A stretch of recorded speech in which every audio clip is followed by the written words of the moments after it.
El padre de Agostina en esa conferencia apuntó contra un joven llamado Franco. ¿Y quién sería este Franco? Un nombre que fue facilitado por el propio Barrelier. O sea, ¿qué fue lo que sucedió? Cuando se estaba investigando, cuando Agostina aún se encontraba desaparecida, le preguntaron a Barrelier, bueno, si sabía algo de ella y qué sé yo. Y ahí es cuando él mencionó a un tal Franco como posiblemente responsable de la desaparición de Agostina. Entonces, como a esta altura del partido que ya sabemos que Barrelier está involucrado en lo que pasó, se cree que él quizás pudo haber buscado mencionar a este Franco como una maniobra para desviar la investigación, alejar las sospechas de sí mismo y ganar tiempo. Básicamente este Franco habría sido utilizado como un chivo expiatorio en las primeras horas del caso, como una línea de investigación que finalmente se terminó descartando a medida que las pruebas comenzaban cada vez más y más a apuntar hacia Barrelier. También la madre de Agostina volvió a hablar y develó un dato muy importante. Muchos quizás ya saben que a ella al principio no le quisieron decir que Agostina, que lamentablemente habían encontrado sin vida a su hija porque estaba atravesando por un proceso de salud complicado. Después ya se lo contaron. Y tras pasar por un proceso de terapia intensiva y ser trasladada finalmente a una sala común, es decir, como tras haber mejorado su estado de salud, fue evaluada la madre de Agostina por psicólogos para determinar si estaba en condiciones de responder preguntas. Fue en este contexto, y según su informe hospitalario, que ya está en manos de la justicia, donde ella afirmó que el asesinato de su hija tendría que ver supuestamente con un ajuste de cuentas. Los investigadores están ahora analizando este testimonio con bastante cautela debido al estado de salud, como les comenté, por el cual estaba atravesando la madre, como para ver si realmente fue serio lo que ella dijo, si realmente se lo tiene que tomar como una línea de investigación o no. Por otro lado, también salió en estos días esta noticia bastante fuerte que dice lo siguiente: la reacción de la hija de 11 años de Barrelier al enterarse por qué su papá está preso.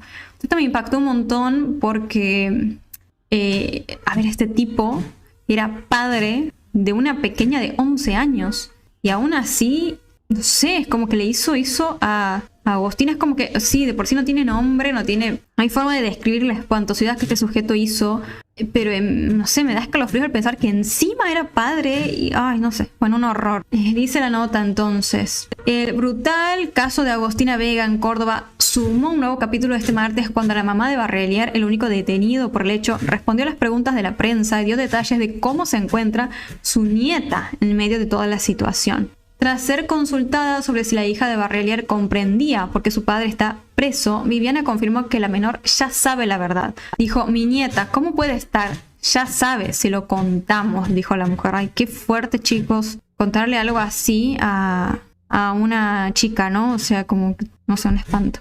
Está muy triste, agregó. La mujer también se lamentó por cómo actuó su hijo. Le diría por qué todo esto, por qué hizo esta barbaridad, esta monstruosidad. No lo voy a entender nunca. Viviana también pidió por la familia: por favor piensen en mi mamá, no quiero que le pase nada. Además aclaró que su vínculo con el entorno de la víctima era casi inexistente. Solo conocía a la mamá de la nena. Estamos muy mal con esta situación, derrumbados, agregó. Dice: sobre los antecedentes que tenía su hijo, reveló que siempre le negó los hechos. Me dijo que era una cama, no sé qué pensar. Bueno, claramente no era una cama. Bueno, y finalmente, como ustedes saben, con estos casos que son muy recientes y salen noticias constantemente, a veces desde que hago el guión hasta que me siento a grabar, pasan cosas, y en esta ocasión no fue la excepción. Encontré esta nota que salió hace unas horas que dice lo siguiente: encontraron una carta entre la ropa de Agostina Vega. Vamos a estar leyendo, como les digo, no vi nada, así que voy a estar enterándome aquí con ustedes sobre lo que sucedió.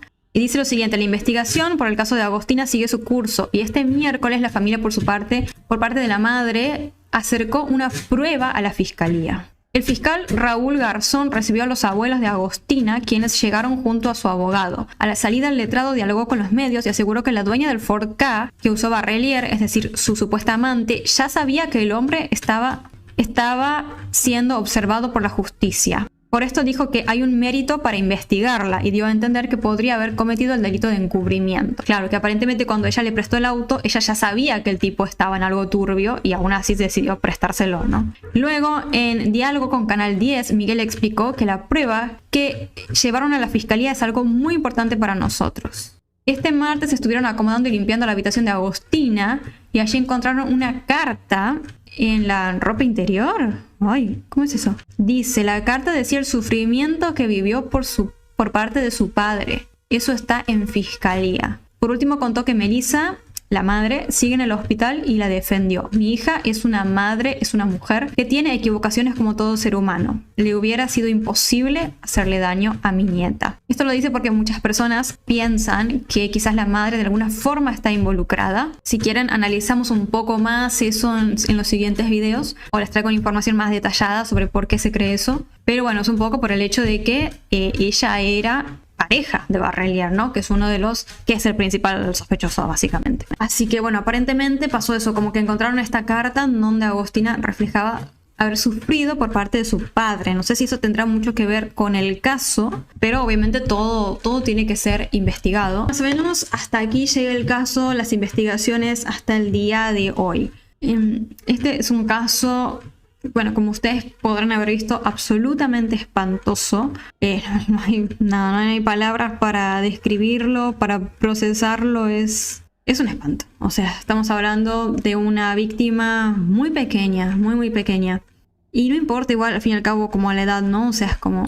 y está, lógicamente, conmoviendo a todo el país, ya no solamente a la provincia de Córdoba, sino a toda la Argentina, y seguramente va a empezar a darse a conocer en otros países y a conmocionar a otros países, porque la verdad es un horror lo que pasó.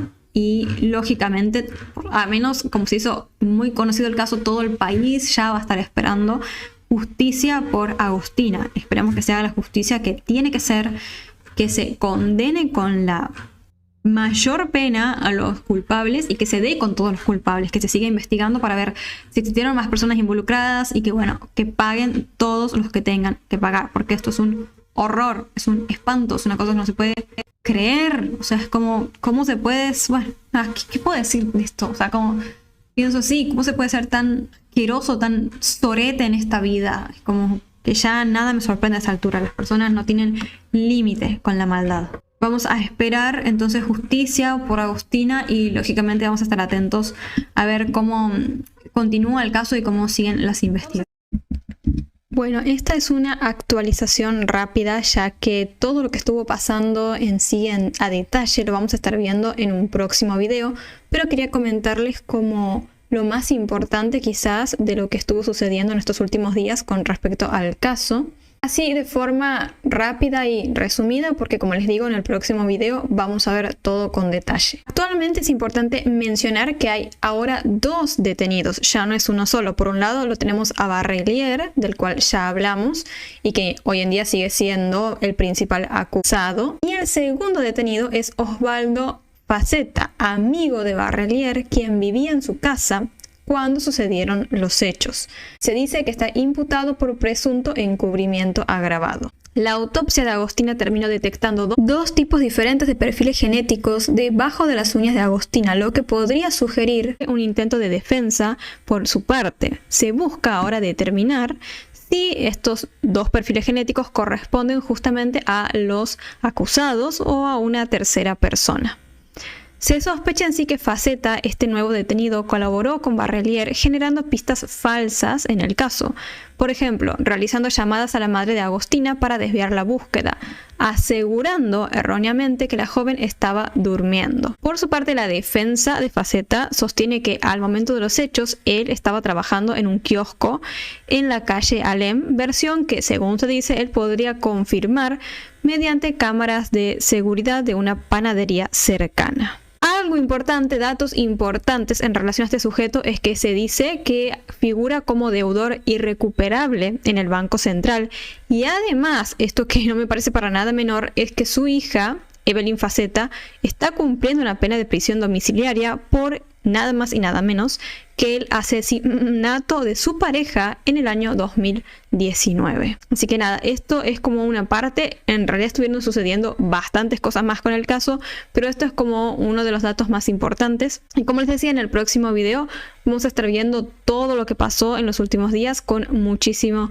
detalle, y mientras vamos a seguir esperando que continúen las investigaciones y que se haga justicia, lógicamente, por Agostina Vega. Comenté que no llegué a guionar nada de lo que fue, por mi enfermedad, el inicio del juicio hasta hoy. Vamos a estar reaccionando a este clip de lo que estuvo pasando el día 16, es decir, el día en el cual empezó todo este juicio, y para el próximo video ya sí les traigo como un resumen o un análisis de lo que pasó en los primeros días. Pero bueno, como podemos ver aquí, el título es Chalecos antibalas y una camiseta de Argentina. Así llegaron los detenidos al juicio. Estoy medio ronca, les digo, todavía por la gripe, pero ayer estaba 1000 veces peor. O sea, ayer no podía ni hablar prácticamente, así que fue bastante la mejoría. Arranca el juicio por la desaparición de Loan. A casi 2 años de su desaparición ya están todos sentados. Mira, aquí están todos los oretes estos.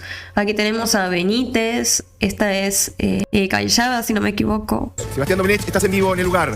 10 de la mañana, punto. La Odelina es esta que está aquí con el pelo atado con una liga violeta, creo, me parece que es ella. Guille, vale. Buenos días, así es, estamos en el Escuadrón 48 de la Gendarmería Nacional a segundos de que comience este juicio por la desaparición de Loan. En imagen, a centímetros nada más, tenemos a Laudelina Peña hablando con su abogada defensora, con sí. Mónica Chiribín. Es impresionante verlos dialogando, parte de la estrategia, fortaleciendo su relato. Ella, recordemos que fue quien dijo que Loan desapareció en el contexto de un accidente y que después dio su versión cambiada, ¿no? Que en realidad le habían obligado a eso directamente cuando ya ella quedó detenida. Si nos vamos un poco a la izquierda, tenemos al matrimonio Pérez y Callava. Recién se acaban de ver, recién se acaban de besar en la boca, se saludaron y así fueron entrando cada uno de los imputados. Está por empezar este juicio y más allá, desde acá no los vemos ahora, pero vamos a tener esa imagen. Tenemos a Benítez, al comisario Maciel, están todos, ahora sí, el tribunal que ya está dispuesto para todos los oretes juntos. comenzar este juicio. Toda la caca junto. Muy significativo, muy simbólico verla a Laudelina entrando justamente a la sala de audiencia, a Pérez y Callava, los grandes protagonistas de esta lamentable historia. Es un poco fuerte, sí, la verdad, después de tanto indagar, tanto buscar sobre ellos, tanto comentar en este canal, verlos así, actualmente cómo están, cómo se encuentran, encarando un juicio, ¿no? Con tanto cinismo, sabiendo que posiblemente ellos están involucrados y que saben qué fue lo que pasó y no quieren hablar, es bastante fuerte. Que se escribió allá por el 13 de junio de 2024, lamentablemente, en el paraje Algarrobal, del 9 de julio, de la provincia de Corrientes. Hoy estamos entonces en la ciudad de Corrientes, en capital, directamente acá, los abogados defensores, ahí está Laudelina, ahí está Pérez y Callava, el matrimonio, cada uno de los imputados. Ahora sí, van a estar, allá en el fondo vemos al comisario Maciel, está Benítez, bueno, el resto, Millapi. No llego a ver dónde está Maciel y los otros, y Ramírez, el matrimonio.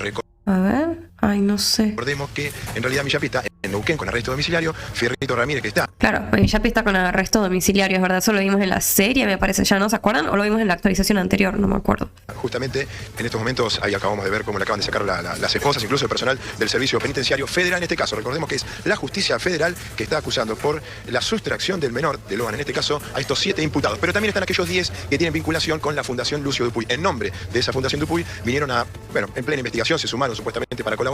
La jueza Poser Penso creyó y entendió que esto era un entorpecimiento de la investigación. No está claro para qué vinieron y están sentados ellos también aquí como acusados. Vemos fuertes medidas de seguridad, chalecos antibala, Domenech. Sí, así es, porque recordemos que cada uno de ellos estuvo alojado hasta este tiempo en diferentes unidades penitenciarias federales, ¿no? Hay en Marcos Paz, en Salta, en Resistencia, Chaco, todos están alojados ahora a minutos nada más de este lugar, en Chaco, en Resistencia, y hoy fueron trasladados muy temprano durante la madrugada aquí a este Escuadrón 48 en realidad de la Gendarmería Nacional, y desde este lugar estamos viendo cómo recién hay, qué bárbaro ver esto, ¿no? Porque estábamos viendo, mira, quédate con el gesto del matrimonio de Pérez y Callava, asintiendo con la cabeza, diciendo que sí, María Victoria Callava. ¿A quién? A alguien del público que se acercaba con una remera, con una escritura que decía justicia por Loan, quieren saber dónde está, y el público mismo, autorizado por supuesto con documentación para estar en este lugar, le preguntaban, habla, ¿dónde está? Habla. Ahí diciendo, está el americano, ahí lo vi, es el que está aquí por sentarse, el sorete este. Que sí, con la cabeza no pueden hablar por supuesto, pero haciendo señas. Ahí vemos al famoso americano, que así lo conocen en esta investigación, bueno, Soria de apellido, recordemos que él vino en nombre de la Fundación Dupuy, tantas veces lo cruzamos, incluso en el hotel donde estábamos alojados nosotros, y ahora está... Es muy impresionante, claro, ahora está en el banquillo. Sí, desde la cárcel, claro, está del otro lado. Fue referencia para aportar... Ay, me da una bronca verlo así saludando como si nada, encima como que sonríe un poco, ¿no? Ay, qué bronca me da. Un caso que además hemos cubierto tan exhaustivamente que hoy reconocemos esas caras, esas que estuvieron tantas veces frente a cámara dando nota. Aquí en este canal ni te cuento. Sí, mira de nuevo, mira, tenemos en imagen a Laudelina hablando. Exhaustivamente que... Y aquí en este canal ni te cuento. Hoy reconocemos esas caras, esas que estuvieron tantas veces frente a cámara dando nota, hoy acusados. Sus apellidos.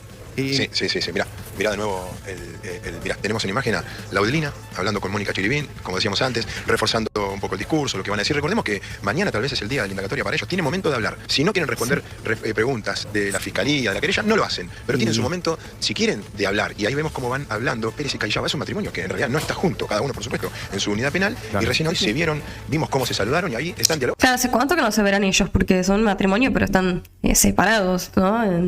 ¿No? ¿Sabes qué, Domenech? Hay casos comunes en los cuales uno, bueno, se acerca a un abogado y hasta el abogado es desconocido, pero en casos puntuales en la República Argentina, cuando el caso escala un tema, aparecen abogados mediáticos o ligados al poder. Y este fue un caso, el caso Loan.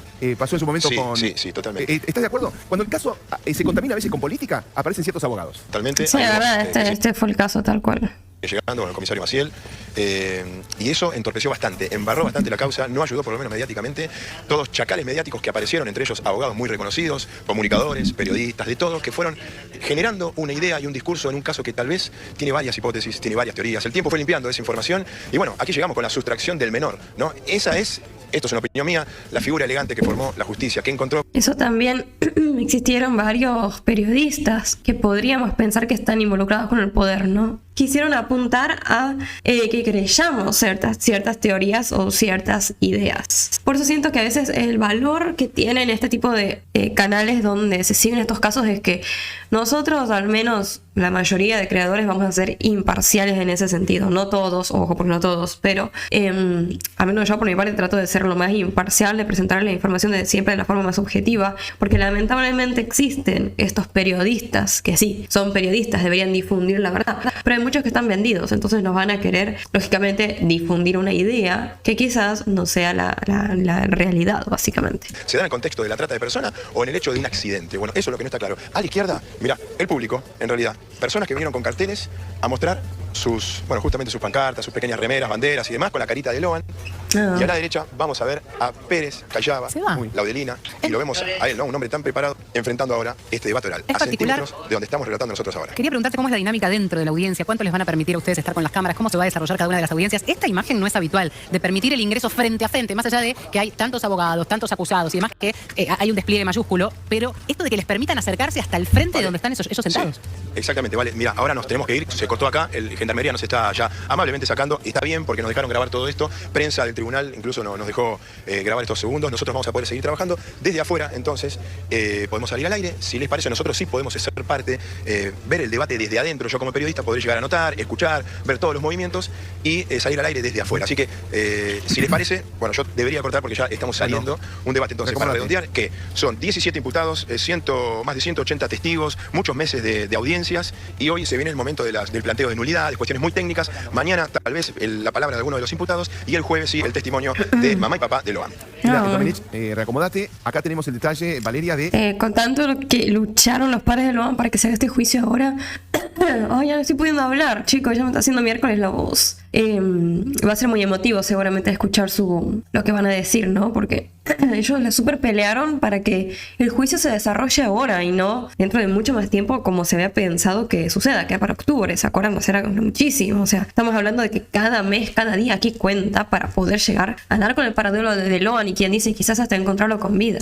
Nombres y apellidos que conocemos, lamentablemente, ¿no? Conocemos. Y que están sentados allí en el banquillo, lo decía Sebastián, son 17 los imputados, pero aquí esta primera tanda de imputados que son los acusados directos. Sí. Mira, Laudelina Peña, estaba allí, la veíamos hablando con su abogada. Sí.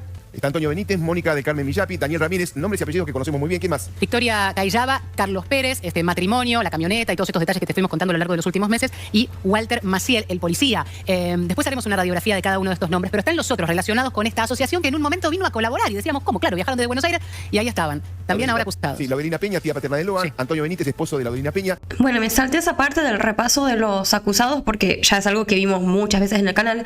Quiero que veamos esta parte que entrevistan al padre de Loan. Tenemos un testimonio que es el papá de Loan que habló con nosotros. A ver. La respuesta y voy, vengo y miro y no hay nada. Acá no hay nada. ¿Seguís teniendo la esperanza de que esté acá, Loan? No, acá no. No, acá no está. Si acá no hay nada. Si ya rebuscamos todo, buscamos con todo. Así que no, acá no hay nada. Hay que seguir. Así que no hay que perder la esperanza y seguir y estar. A mi hijo me robaron. A mí me sacaron mi hijo de acá. Así que yo busco esa criatura. Yo quiero saber por qué me sacaron de acá, por qué vinieron por aquí, se fueron por este camino y sin saber nada. Yo en el alma, en el corazón, todo. Las criaturas, mi hijo, o cualquier criatura que sea, mío.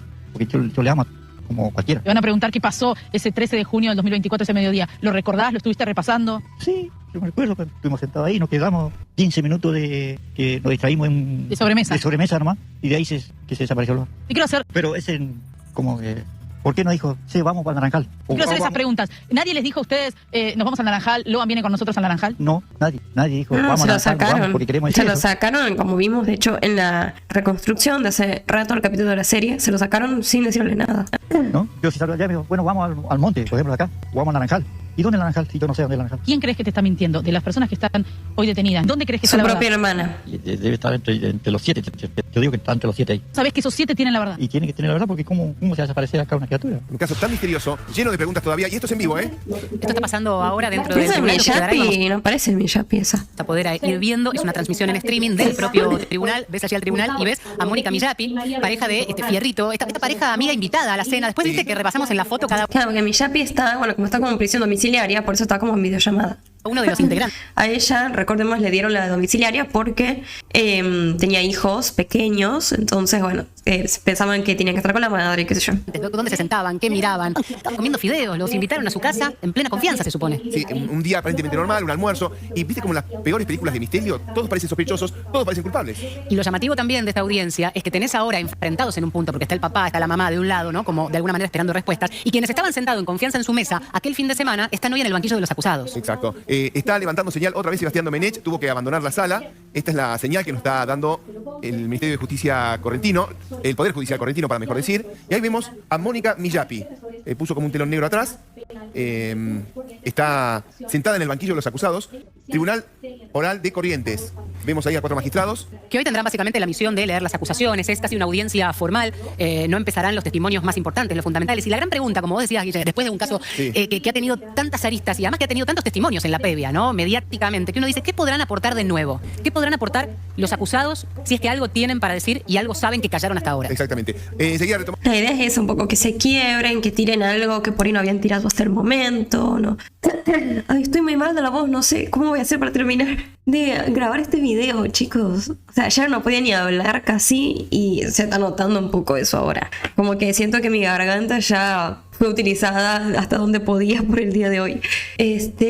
Pero nada, la idea es un poco esa, que alguno se quiebre y tire alguna, porque por ahí no diga toda la verdad, pero que tire alguna y sea algo nuevo, algo relevante para la causa. Así que bueno, vamos a estar atentos a lo que pase y para el próximo video sí les voy a estar trayendo un resumen y un análisis detallado de lo que vaya pasando con todo lo del juicio desde el día 1, que sería el 16, hasta ese día en el cual les haga el video. Bueno, voy a tener que hacer una pausa porque no puedo más, no puedo hablar más, pero vamos a pasar como pueda, si sobrevivo, a la segunda parte de este video, que ya ahora sí vamos a hablar de actualizaciones del caso de Agostina Vega. Bueno, vamos a continuar hablando como pueda, porque no doy más con esta gripe y esta ronquera. No sé cómo voy a terminar de grabar esto. De la actualización del caso de Agostina Vega, ya que estuvieron sucediendo varias cosas desde el último video que les traje hablando sobre el caso. Como les comenté, como estuve enferma no pude guionar lo último que salió en estos días, ya que, bueno, estuve enferma básicamente, así que la primera parte sí va a estar bien explicada y ya lo último vamos a estar viendo directamente lo que pasó desde las fuentes, de la fuente directa, porque como les digo, no lo llegué a guionar. Entonces, ¿qué estuvo pasando en estos días? Salió un audio que se dice es bastante revelador para la causa. Unas horas después de que Agostina abandona su casa el día de los hechos, se comenta que Melissa Heredia, su madre, envió un mensaje de voz a Barrelier. Y ese audio es justamente el que podría cambiar el rumbo de toda la investigación. El audio dice, según se comenta, refiriéndose a Barrelier, que él fue el único que la vio, a Agostina, lógicamente. Ahora hay que recordar que Melissa, la madre de Agostina, y Barrelier ya no eran pareja, ¿no? Para ese momento. Antes sí, pero ahora mantenían como una relación amistosa, supuestamente. Ante la desaparición, por ejemplo, de una hija o algo así, la reacción psicológica inicial muchas veces de muchas familias suele ser, digamos, una negación o buscar explicaciones benignas. Por ejemplo, al principio, si un ser querido no contesta, desaparece así en las primeras horas, uno piensa, bueno, se quedó sin batería, está en una fiesta, no avisó porque se olvidó, ¿no? Empiezas como a imaginarte esas teorías. Pero la madre de Agostina hizo algo diferente. No titubeó en ningún momento. En medio de todo el pánico de ese día, ante cualquier otro tipo de posibilidad, ella apuntó directamente hacia Barrelier. Por eso esa certeza instintiva, o quizás el saber algo que tuvo la madre de Agostina, hizo que las autoridades no se desvíen tanto en la investigación, porque recordemos que Barrelier quiso ensuciar un poco la cancha, pero gracias a que se apuntó directamente hacia él, fue que las autoridades de forma bastante rápida pudieron llegar hasta su casa y bueno, terminar con ese hallazgo espantoso que fue el cuerpo sin vida de Agostina. Y volviendo a la casa de Barrelier, justamente, hay información nueva sobre este tema. Se sabe que la propiedad de Barrelier era una casa, se dice, de estilo chorizo, como se les dice, digamos, en varios lugares.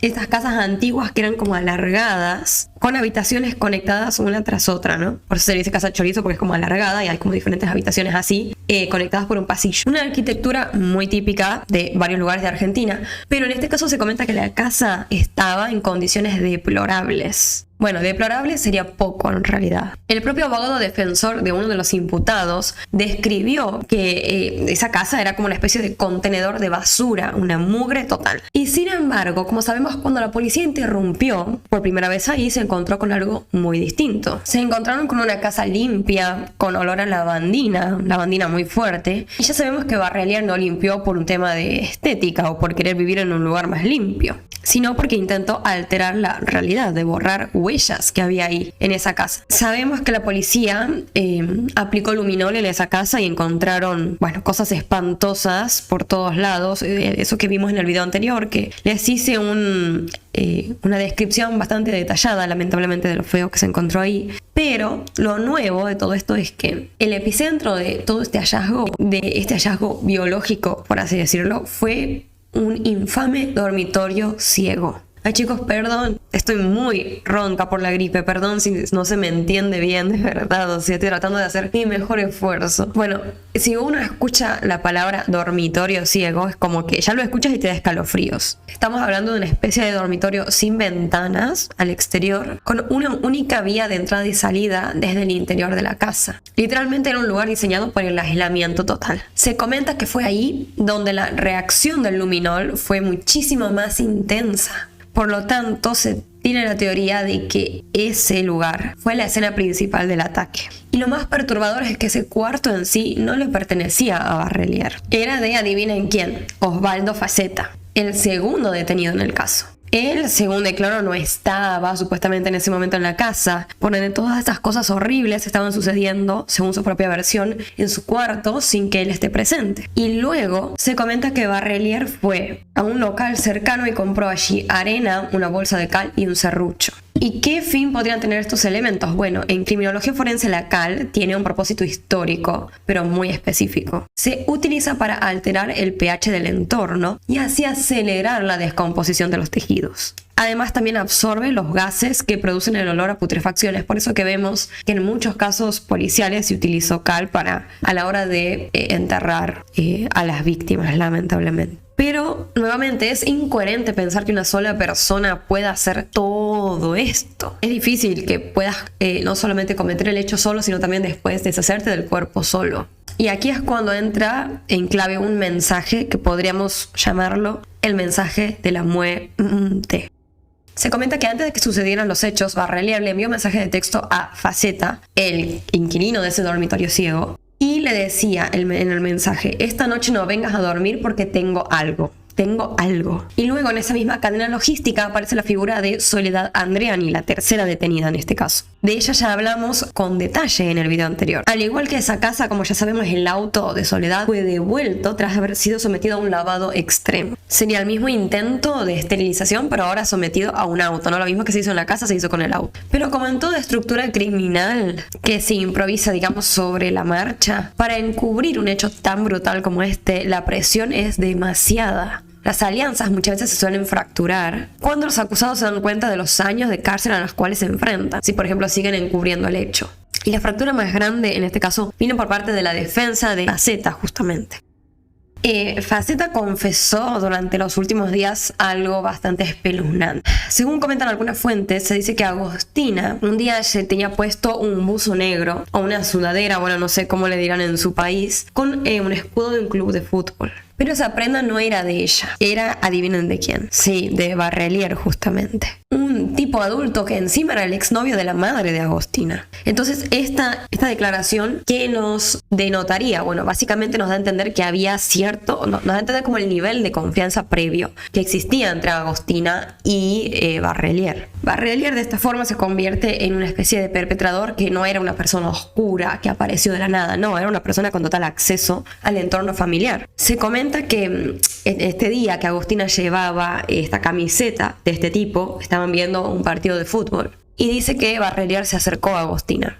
Le dijo textualmente: acórdate que me tenés que dar tu número, saltándose por completo la autoridad de la madre y todo, y ahí es donde entra la mecánica del engaño. Agostina, como sabemos, dijo que iba a ir a otro lado, pero en realidad ella sí le comentó a algunas amigas y demás que en realidad el día de los hechos se iba a ver con Barrelier para supuestamente armarle un regalo a su madre. Y esto no fue lo único que declaró el abogado de Faceta, sino que también comentó lo siguiente. Escucha, es un poco extraña esta declaración, pero tiene sentido en un punto. El abogado dijo que Faceta, su cliente, no sabía absolutamente nada del caso de Agostina, pero al mismo tiempo admitió públicamente que su cliente estaba involucrado en temas de narco, ya saben qué, y trata de personas. ¿Y por qué les digo que suena extraño? Porque básicamente el abogado lo que hizo fue salir a decir que su cliente es parte del crimen organizado, quizás solamente para salvarlo de otro delito, ¿entienden? Pero tiene cierta lógica esta estrategia. Tiene una base, digamos, matemática muy fría dentro del Código Penal. En Argentina, un OMI agravado, como lo sería el caso de Agostina, tiene una pena de prisión perpetua, básicamente. Sin grises, sin nada. Sin embargo,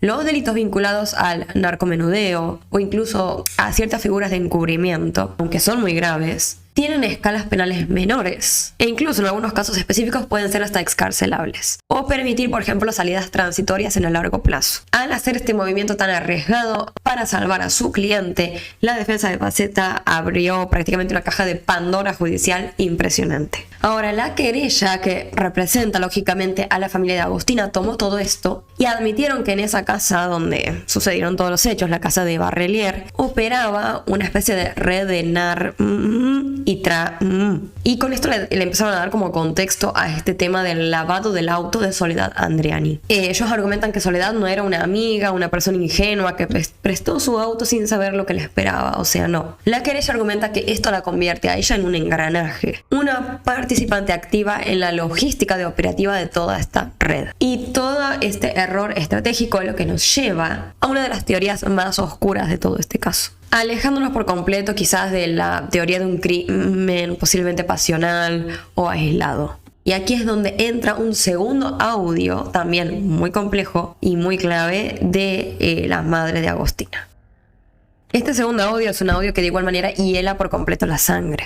En este segundo audio de la madre, ella no solamente lo señala a Barrelier directamente, sino que también le pide con desesperación que la cuide. O sea, básicamente le dice: Claudio, cuídamela. A quien la tenga, a quien se la diste, decime que me la devuelva. Quizás es por esto que Melissa desde un principio, conociendo posiblemente de primera mano el submundo en el cual se movía su expareja, intuyó que Agostina había sido utilizada posiblemente como una mercancía, entregada posiblemente para saldar alguna deuda narco o como parte de un circuito de trata de personas. Y esto nos lleva directamente a otro de los grandes misterios en todo este caso. Y es que la noche de los hechos, cuando sabemos que Agostina ya estaba dentro de la propiedad siendo retenida, se ve, las cámaras captan a dos personas desconocidas ingresando a la propiedad, ¿no? A la casa de Barrelier. Pero luego esas mismas cámaras jamás registran una salida. Si hay un punto ciego tan conveniente o una pérdida de datos tan específica, generalmente sugiere dos cosas. Había un conocimiento técnico previo de los ángulos donde no había cámaras para que estas personas pudieran salir, lo cual ya nos indicaría una premeditación, o que existió una intervención directa sobre las grabaciones. Pero en ambos casos, si se ponen a pensar, todo esto requeriría logística, poder y complicidad. Esto le da muchísimo peso a las declaraciones que estuvo haciendo Alanis, la abogada querellante, que representa al padre de Agostina. Ella fue sumamente categórica cuando habló con los medios. Sostuvo un poco que Barrelier podría ser un depredador serial. Porque como sabemos existieron otras jóvenes que salieron a declarar y argumentar que habían sido víctimas que lograron escapar de Barrelier. Y por esto esta abogada sugirió que podríamos estar enfrente a un no, que podría estar operando bajo el paraguas de un grupo criminal organizado. Es por esto que han solicitado que la justicia federal tome cartas en el asunto. Y aquí es cuando tenemos que hablar por qué es tan importante que este caso pase a la jurisdicción federal. ¿Qué cambiaría exactamente? Esto es algo muy parecido a lo que sucedió con el caso de Logan, si se ponen a pensar. Porque la justicia a nivel provincial generalmente está equipada y financiada para investigar delitos comunes, por así decirlo, un robo, un asalto, cosas así. Puede ser incluso un OMI doméstico, pero no mucho más que eso. Cuando solicitas la intervención de la justicia federal, estás elevando el nivel. Estás declarando que el crimen atenta contra el Estado mismo, porque podría involucrar estructuras organizadas que cruzan fronteras provinciales o incluso hasta nacionales. Como sucede con el tema del NAR y la trata de personas. El cambiar el lente de la cámara y, por ejemplo, pasar a una órbita federal desbloquearía recursos investigativos de otra magnitud por completo. Tendríamos acceso a fuerzas de seguridad nacionales, a unidades de inteligencia mucho más sofisticadas, etcétera, etcétera. El padre de Agostina Vega habló en esos días y dijo que él no va a permitir que la burocracia sepulte la verdad de su hija. Él está atravesando, lógicamente, el duelo más doloroso imaginable y exige día a día que se identifique a todos los responsables. Él entiende perfectamente que los detenidos actuales son solo un eslabón de una cadena mucho más larga. Bueno, como les comenté al principio del video, como estuve enferma y no llegué a incluir en el guión lo ultimito que sucedió en este caso, vamos a estar leyendo directamente de la fuente y estas son como de las últimas noticias que salieron. Las vamos a leer como así nomás entre comillas hoy y en la próxima seguro se los traigo como ya viene explicado y demás. Tenemos esta noticia por un lado que dice: agravaron la imputación contra Barrelier tras negarse a declarar. Y dice: el fiscal agravó la imputación porque, según se sostiene, el acusado fue indagado nuevamente este martes y decidió abstenerse a declarar. Tras esa audiencia, Garzón resolvió modificar la acusación y ahora Barrelier deberá responder por el delito de OMI triplemente calificado, una figura penal que contempla una pena de prisión perpetua. De acuerdo con la información difundida, el imputado negó los hechos que se le atribuyen, aunque optó por no brindar declaraciones durante la indagatoria. En tanto, continuó la expectativa respecto a la situación procesal de los otros dos acusados, Faceta y Andreani, quienes podrían prestar declaración ante la justicia en las próximas horas. Y después tenemos esta otra noticia que dice lo siguiente: temen el peor escenario con la madre de Agostina, una venganza y ajuste de cuentas que le cobraron por... Bueno, vamos a ver. El macabro caso de Agostina Vega continúa generando conmoción en todo el país. Esperando que se abra el secreto de sumario, se podrían estar viviendo las horas más determinantes de la investigación. En el programa de Moria Kazan, La Mañana con Moria, analizaron lo que se está tratando entre las partes involucradas. La mamá de Agostina continúa en la mira y en donde se desprenden diferentes hipótesis. ¿Qué va a decir el abogado de la madre que está en shock? La metieron en la unidad psiquiátrica, cuando el OMI es crimen y causa, que muchos están dudando si va a pasar o no va a pasar. Una puede ser que se le fue de las manos porque la cosa se puso muy mediática, como en el caso de Loan, entonces tomaron la decisión de deshacerse de Agostina básicamente. Y aquí viene otro delito para tapar otro delito. La otra también puede ser esto que se dice: habría un ajuste de cuentas. Según se dice, le habrían cobrado a la madre por un asunto de DRO. De DRO, ya saben qué gas. Al no poder ser cobrada esa deuda, acá sí va para la mamá de Agostina, Melissa dice, podrían haber sido el modo de venganza. No nos vamos a hacer los tontos. También se habla de una entrega de Barrelier a cierta gente. Es una hipótesis que se corre. Bueno, vamos a ver entonces cómo siguen las investigaciones porque no sé si declararon los que faltaban que tenían que declarar los otros dos acusados y vamos a ver hacia dónde nos lleva toda esta hipótesis de esta presunta red que incluso estuvimos viendo ya una parte en el video anterior y bueno, vamos a estar atentos a lo que siga pasando en general con el caso de Agostina Vega. Bueno, vamos a pasar a hablar ahora sí del caso de Gaspi, de Lucas Vignale, de Oliver Tree y las personas básicamente que perdieron la vida en este accidente, en esta tragedia de los helicópteros en Brasil. Como les estuve comentando desde el principio, como estuve enferma estos últimos días, no pude básicamente elaborar ningún tipo de guión súper detallado sobre los hechos, y seguramente si están en este video ya están enterados en general de qué fue lo que pasó, así que me voy a centrar en una de las últimas noticias básicamente de este caso, que creo que es bastante importante y relevante, ya que estamos hablando de una supuesta tragedia espantosa. Se perdieron la vida de muchas personas jóvenes. Gaspi era muy joven, tenía 23 años nada más, porque pude ver, o sea, yo no lo conocía de antes, pero cuando vi todo, cuando vi lo joven que era, bueno, todos en general, es como que me partió el alma, no sé, como dice, ¿cómo pueden pasar estas cosas? Y tan de la noche a la mañana, y algo que, bueno, a muchos les sorprendió en general. Antes de pasar a comentarles esto que estuvo sucediendo en estos días, me gustaría comentar un poco este tema de las coincidencias tan locas que hubo en este caso. Muchas personas estuvieron como notando coincidencias en los videos. Para mí una de las cosas más impresionantes fue el video que subió el Lucas Vignali, el último, a su Instagram, donde está ahí al frente del Cristo Redentor y se ve como esa neblina y él pone Dios, como si fuera que lo está aceptando, recibiendo a Dios, y es muy loco que eso lo haya subido. El último día, de hecho, yo entré a su Instagram, apenas me entré de la noticia y estaba todavía la historia ahí del video, entonces fue muy loco, o sea, como que te lleva a pensar, posta, bueno, vimos tantas historias similares aquí en este canal, que te lleva a pensar como que pareciera de alguna forma que el alma o algo, no sé, algo supiera de alguna forma, quizás inconsciente lo que va a pasar, no sé. Es impresionante, la verdad. Es como que algunos dicen quizás el destino ya está escrito y de alguna forma uno como que presiente desde alguna parte del subconsciente lo que está por pasar, no sé, porque las coincidencias aquí fueron muy locas, y para mí lo más impresionante y que me dejó choqueada fue el video que subió Lucas Vignali. Fue impresionante. Pero bueno, más allá de eso, estamos hablando de una situación absolutamente espantosa, y que es importante que lógicamente se continúen las investigaciones para poder determinar realmente qué fue lo que sucedió, qué fue lo que falló, hubo negligencia, hubo algo más. Bueno, eso es lo importante, ¿no? Y aquí es cuando viene el tema del cual les quiero hablar hoy. Hace muy poquito, hace tan solo unas horas, el padre de Gaspi salió a hablar y sostuvo que lo que le pasó a su hijo no fue un accidente. A través de sus redes sociales compartió una serie de videos con teorías que apuntaban hacia un posible atentado. No se sabe si fue un accidente o un atentado. Yo no conocía al cantante norteamericano que estuvo con él, pero me hacen llegar muchos datos y yo creo que no fue un accidente. Para mí fue un atentado.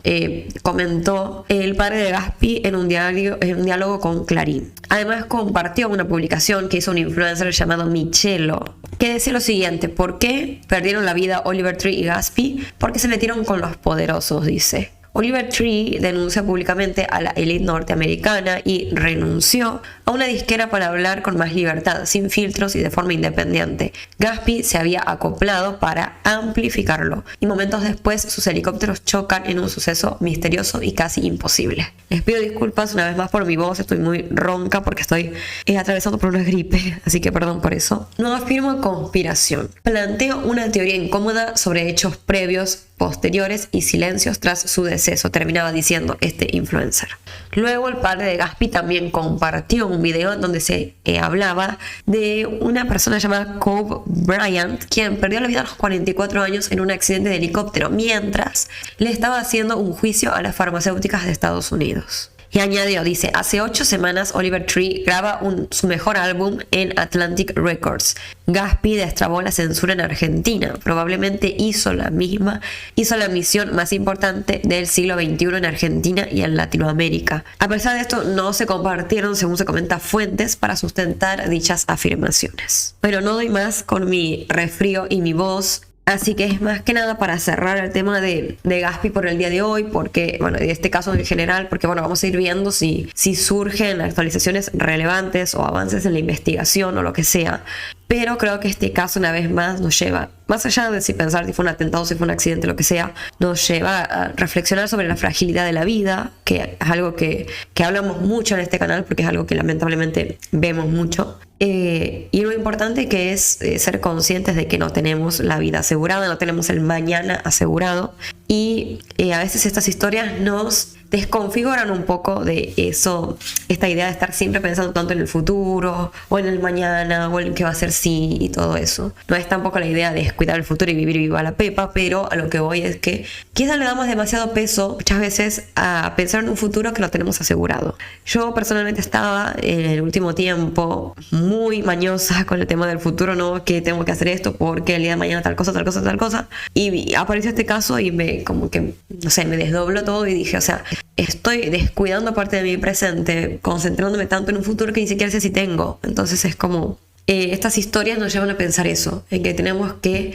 aprovechar día a día nuestro presente, no quitarle obviamente importancia al futuro porque tampoco la pavada, pero disfrutar mucho más del presente, disfrutar de las personas que tenemos en el presente y tratar de no postergar tanto muchas veces algunas cosas, sobre todo el decirle a las personas que amamos que las amamos, porque uno nunca sabe si un día están y otro día no están, si un día estamos al otro día no estamos. Nada, es un espanto como estos chicos estaban un día subiendo historias, haciendo videos y al otro día estábamos con esta noticia cuando sus historias todavía estaban en Instagram para ser vistas, o sea, es un espanto. Así que bueno, vamos a esperar a ver cómo avanzan las investigaciones y obviamente si se trató de algo más allá de un accidente, bueno, que avancen las cosas para que pueda haber justicia y si no, bueno, por el momento nos vamos a quedar un poquito con esa reflexión, ¿no? De decir, bueno, nada está asegurado en esta vida, tratemos de aprovechar lo más que podamos el presente y cada día que tengamos extra, que es un regalo, sinceramente.